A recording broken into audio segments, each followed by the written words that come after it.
इस इलेक्शन के जो 8 साल लगे हैं, ये 8 साल के बाद ये इलेक्शन क्यों हुआ, मैं थोड़ा इसको ब्रीफ करूंगा, इसका क्या वजह हुआ है।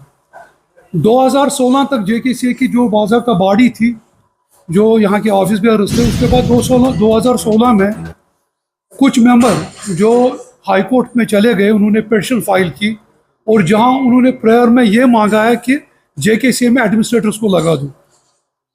उसके बाद 6 दिसंबर 2017 को हाई कोर्ट की जजमेंट आ गई है, जिसमें 2 रिटायर्ड जस्टिस, एक सुप्रीम कोर्ट के जस्टिस थे और दूसरा चीफ जस्टिस एक हाई कोर्ट के थे, उनको अपॉइंट किया गया एडमिनिस्ट्रेटर्स, और उसके साथ साथ सीओ को अपॉइंट किया गया और साथ साथ में ओम्बुड्समैन को अपॉइंट किया गया। तो उस जजमेंट का मकसद सिर्फ ये था कि ये एडमिनिस्ट्रेटर्स को ये अथॉरिटी दी गई थी कि आप जेकेसी के कॉन्स्टिट्यूशन उसको अमेंड करना था as per the Lodha recommendation, और सीओ का जो लोकल काम, जो डे टू डे एक्टिविटीज़ की, उसको उसके लिए रखा गया।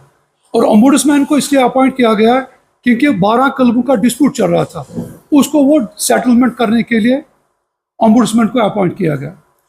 ये सब चीज़ इनको पूरा ये जो इलेक्शन अमेंडमेंट और डिस्प्यूटेड क्लबों का फैसला देने के लिए टोटल इनको टाइम दिया गया, 2 महीने के अंदर ये सब कंप्लीट होना चाहिए। तो 4 साल एडमिनिस्ट्रेटर ने लगाया है कॉन्स्टिट्यूशन अमेंड करने के लिए। उनको ये कहा गया as per the recommendation of the Lodha recommendation. तो लोधा रिकमेंडेशन क्या है? लोधा रिकमेंडेशन में थोड़ा एक्सप्लेन करना चाहता हूँ उनको क्या कहा गया है।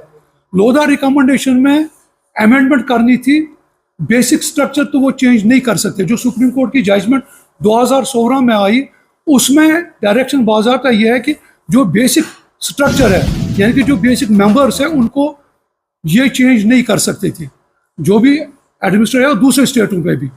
लेकिन एडमिनिस्ट्रेटर ने क्या किया, उन्होंने जो कॉन्स्टिट्यूशन है उनको अमेंड करनी थी, उन्होंने रिपील की। जो कॉन्स्टिट्यूशन 1957 की थी, उनको वो अमेंड करनी थी as per the Lodha recommendation. Lodha recommendation में एक इनको इनकॉर्पोरेट करना था इंटरनेशनल प्लेयर्स, उनको मेंबरशिप देनी थी। दूसरा ये था कि उनको जो डिस्क्वालिफिकेशन सुप्रीम कोर्ट ने दिखाई है, वो जो डिस्क्वालिफिकेशन था वो था जो अबो 70 ईयर्स है उनको वोटिंग राइट नहीं है। जो गवर्नमेंट एम्प्लॉय मिनिस्टर्स थे उनको वोटिंग राइट नहीं था। और तीसरा, जो क्रिमिनल केसेस में इन्वॉल्व थे, उनको जो कन्विक्शन है वो उनको वोटिंग राइट नहीं है। तीसरा, जो 2016 के बाद जो ऑफिस बेयर 9 साल कंटिन्यू रहे, उनको भी वोटिंग राइट नहीं था। चौथा है कि जो एक इस एसोसिएशन में, इस एक बॉडी में मेंबर हो, वो दूसरी स्पोर्ट्स बॉडी में भी अगर मेंबर होगा, वो कॉन्फ्लिक्ट ऑफ इंटरेस्ट बनता है, उसको भी वोटिंग राइट नहीं था। ये चीज़ इनकॉर्पोरेट करने थे कॉन्स्टिट्यूशन में, इसमें अमेंड करनी थी। तो इसके बारे जो एडमिनिस्ट्रेटर्स थे, उन्होंने उनको जो मैंडेट दिया था वो उससे बाहर गए हैं। उन्होंने क्या किया, उन्होंने रिपील की थी कॉन्स्टिट्यूशन। इन्होंने एक नई कॉन्स्टिट्यूशन इंट्रोड्यूस की, जिसमें उन्होंने मेंबरशिप क्लास में डिस्ट्रिक्ट क्रिकेट एसोसिएशन को इंट्रोड्यूस किया है। तो जो बेसिक मेंबर थे, जो बेसिक स्ट्रक्चर है, so as per the supreme court direction, उन्होंने वो टोटली चेंज किया है, वो कॉन्स्टिट्यूशन ही रिपील किया है। और साथ साथ में ओम्बुड्समैन को जो उसको फैसला उसको देना था, उनको क्लबों का डिस्प्यूट सेटल करना था। तो ओम्बुड्समैन ने क्या किया इसी पीरियड में, उसने ये कहा कि मुझे जेकेसी ने रिकॉर्ड प्रोड्यूस नहीं किया है, इसलिए वो किसी कंक्लूजन पे पहुंचा नहीं। तो उसने क्या कहा, ये जो दोनों पार्टीज है लिटिगेशन में, जिसमें वो पिटिशनर और रेस्पोंडेंट है, आप आपस में बैठो और अपना डिस्प्यूट सेटल करके, आप अगर आपको ज़रूरत पड़ेगी आप सीओ को अप्रोच करो और वो आपके क्लबों का इलेक्शन कराएगा।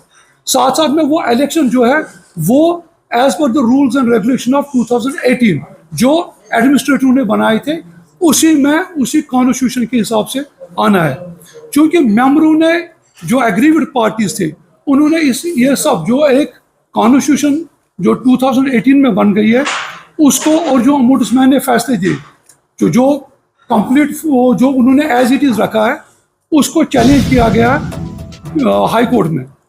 तो हाई कोर्ट में अल्टीमेटली मार्च 2021 में जजमेंट पास किया है, और उस जजमेंट में जो एडमिनिस्ट्रेटर्स और सीईओ है, इनको डिसकंटिन्यू किया गया। तो साथ साथ में बीसीसीआई को जेकेसीए हैंड ओवर कर दी गई। उनको ये कहा गया कि आप जेकेसीए के कॉन्स्टिट्यूशन को अमेंड कर दो as per the Lodha recommendation, और ये भी डायरेक्शन गई है कि आप स्टेक होल्डर्स जो डिस्ट्रिक्ट क्रिकेट एसोसिएशन है और साथ साथ में जो एफिलेटेड क्लब्स है इंक्लूडिंग डिस्ट्रिब्यूटेड क्लब्स है, इनका भी आप सुन लो, दोनों साइड का इन पार्टीज को बुला के इनका जो भी पॉइंट ऑफ व्यू है वो उनके सामने रखेंगे। तो उसके बाद उनको बोला कि आप कॉन्स्टिट्यूशन नई फ्रेम करके इलेक्शंस करा दो जेकेसीए के। तो उन्होंने प्रोसेस स्टार्ट किया, बीसीसीआई ने एक सब कमेटी बनाई, उन्होंने स्टेक होल्डर्स को कॉल किया है। तो इस दौरान उन्होंने जो इन स्टेक होल्डर अपने पॉइंट ऑफ व्यू रखे, तो अल्टीमेटली उन्होंने सुप्रीम कोर्ट की कॉन्स्टिट्यूशन को भी देखा है कि बेसिक स्ट्रक्चर चेंज नहीं कर सकते थे। उन्होंने नई कॉन्स्टिट्यूशन बनाई जिसमें उन्होंने वापस एफिलेटेड क्लब्स को लाया है। तो जो डिस्ट्रिक्ट क्रिकेट है वो उन्होंने बाहर निकाल दिए, कॉन्स्टिट्यूशन को उन्होंने फ्रेम किया। उसके बाद उन्होंने एक constitution registrar of society Jammu को रजिस्ट्रेशन के लिए भेजा है। तो वहाँ कॉन्स्टिट्यूशन वहाँ पे कि मीनवाइल जो ओम्बुड्समैन के ऑर्डर है उन्होंने उनको उसमें रिव्यू किया कि उसने ऑर्डर जो थे वो एज इट इज ही रखा।